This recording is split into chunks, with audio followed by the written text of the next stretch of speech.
कहानी की शुरुआत में हम टाऊ नाम के एक मुखिया को देखते हैं जो अपने कबीले के बेहतरीन शिकारियों के साथ एक बड़े शिकार पर निकला है। इस सफ़र में उसका बेटा केड़ा भी साथ है। केड़ा का यह पहला बड़ा शिकार है। टाऊ अपने बेटे को एक मजबूत लीडर बनाना चाहता है, लेकिन केड़ा का दिल बहुत नरम है, जो एक शिकारी के लिए कमज़ोरी मानी जाती है। सफ़र करते हुए वे जंगली भैंसों के झुंड के पास पहुंचते हैं। टाऊ का प्लान था कि भैंसों को डराकर उन्हें एक गहरी खाई में गिराना। जैसे ही टाऊ ने सभी लोगों को इशारा दिया, सभी ने हमला बोल दिया। जंगली भैंसे भी इतनी आसानी से हारने वाले नहीं थे और उन्होंने भी आदमियों की तरफ बढ़ना शुरू कर दिया। पर तभी सभी आदमियों ने एक साथ अपना भाला उनकी तरफ फेंका। भैंसों में भगदड़ मच गई और वे खाई की तरफ भागने लगे। लेकिन तभी एक अनहोनी हो गई। एक जंगली भैंसा खाई में गिरने की बजाय पलट कर केड़ा की तरफ भागा। केड़ा अनुभवहीन था, वो डर गया। भैंसे ने उसे जोरदार टक्कर मारी। टाऊ ने पीछे से उस जंगली भैंसे पर हमला तो किया, पर पेट में भाला लगने के बावजूद भी केड़ा को सींगों से उठाकर खाई की तरफ कूद गया। लेकिन केड़ा चट्टान से फिसलता हुआ नीचे एक पतले से पत्थर पर जा गिरा और बेहोश हो गया। टाऊ उसे बचाने की कोशिश करता है, लेकिन खाई इतनी गहरी थी कि वहां पहुंचना नामुमकिन था। भारी मन से यह मानकर कि केड़ा मर चुका है, टाऊ और उसका कबीला वहां से चला जाता है। लेकिन कुछ देर बाद एक चील उसे अपना खाना समझकर हमला करती है, लेकिन केड़ा की सांसें अब भी चल रही थीं। केड़ा उस चील को पकड़कर फेंक देता है। जब उसे होश आया तो उसने खुद को बिल्कुल अकेला पाया। अब उसके पास दो ही रास्ते थे, या तो वहीं मर जाए या फिर अपनी किस्मत खुद लिखे। अचानक वहां तेज बारिश होने लगती है। बारिश और तूफान के बीच पानी का स्तर बढ़ने पर वह खाई में कूद जाता है। जब अगली सुबह उसकी आंख खुली तो वह खुद को एक सुनसान जगह पर पाता है, लेकिन उसकी मुसीबतें कम नहीं थीं। उसका पैर बुरी तरह टूट चुका था। केड़ा अपनी टूटी हुई हड्डी को पत्थरों के बीच फंसाकर सीधा करता है। लंगड़ाते हुए वह घर की तरफ बढ़ता है, लेकिन तभी उसे भेड़ियों के एक झुंड ने घेर लिया। केड़ा ने जान बचाने के लिए एक सूखे पेड़ का सहारा लिया। एक भेड़िया उसका पैर पकड़ लेता है, लेकिन केड़ा उसे अपने चाकू से घायल कर देता है। केड़ा ने उनके चले जाने तक उसी पेड़ पर रुकने का फैसला किया, जिसके बाद उसे पूरी रात उसी पेड़ पर गुजारनी पड़ी। अगली सुबह जब उसकी आंख खुली तो उसने देखा कि बाकी भेड़िए अपने घायल साथी को छोड़कर चले गए हैं। अब पेड़ के नीचे सिर्फ वह घायल भेड़िया था और ऊपर केड़ा। केड़ा चाहता तो उसे मार सकता था, लेकिन उसने ऐसा नहीं किया। उसे उस जानवर पर दया आ गई। वह उसे अपनी गोद में उठाकर एक गुफा की ओर ले गया और उसके मुंह को बांधा। केड़ा कुछ जड़ी बूटियां तोड़कर अपनी चोट पर लगा ही रहा था कि तभी भेड़िए ने अपने मुंह पर बंधी रस्सी खोल दी। यह देखने के बावजूद भी केड़ा शांति से बैठा रहा और थोड़ी देर बाद उसने भेड़िए को पानी देने की भी कोशिश की। भेड़िया अपने दांत दिखाकर केड़ा को डरा रहा था, लेकिन केड़ा ने फिर भी शांत रहते हुए उसे पानी देने की कोशिश की।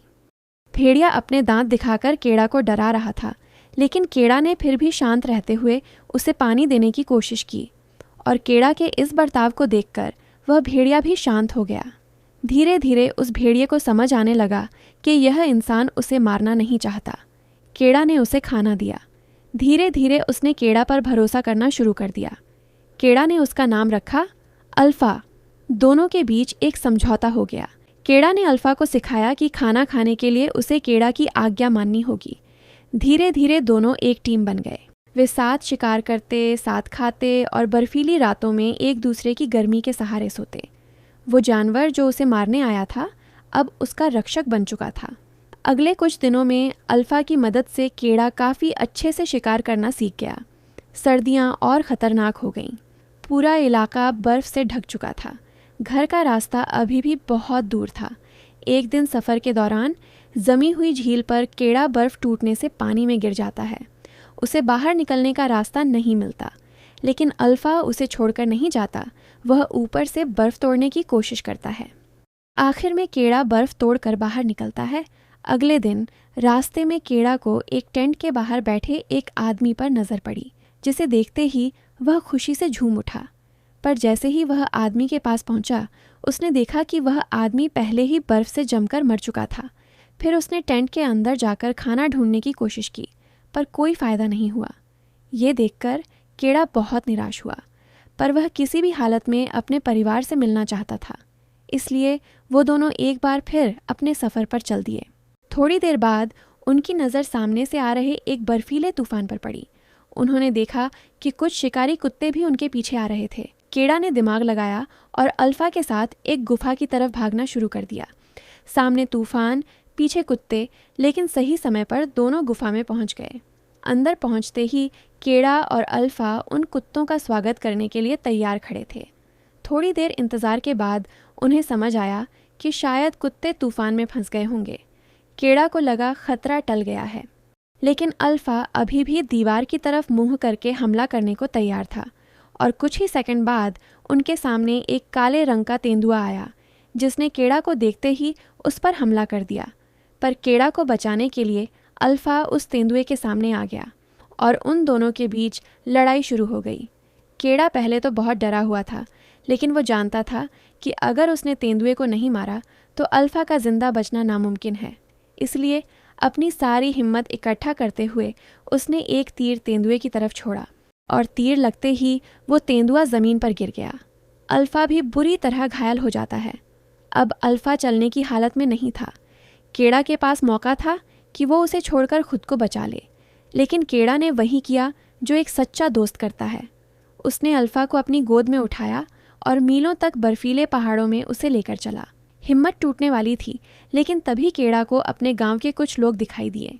लड़खड़ाते कदमों से अल्फा को गोद में लिए वह अपने पिता के टेंट के सामने जाकर गिर पड़ा। टाऊ और उसकी माँ को अपनी आंखों पर विश्वास नहीं हुआ। उनका बेटा मौत को हराकर वापस आ गया था। पर तभी केड़ा ने अपने पिता से कहा कि किसी भी हालत में अल्फा को बचा लो, और फिर वो बेहोश हो गया।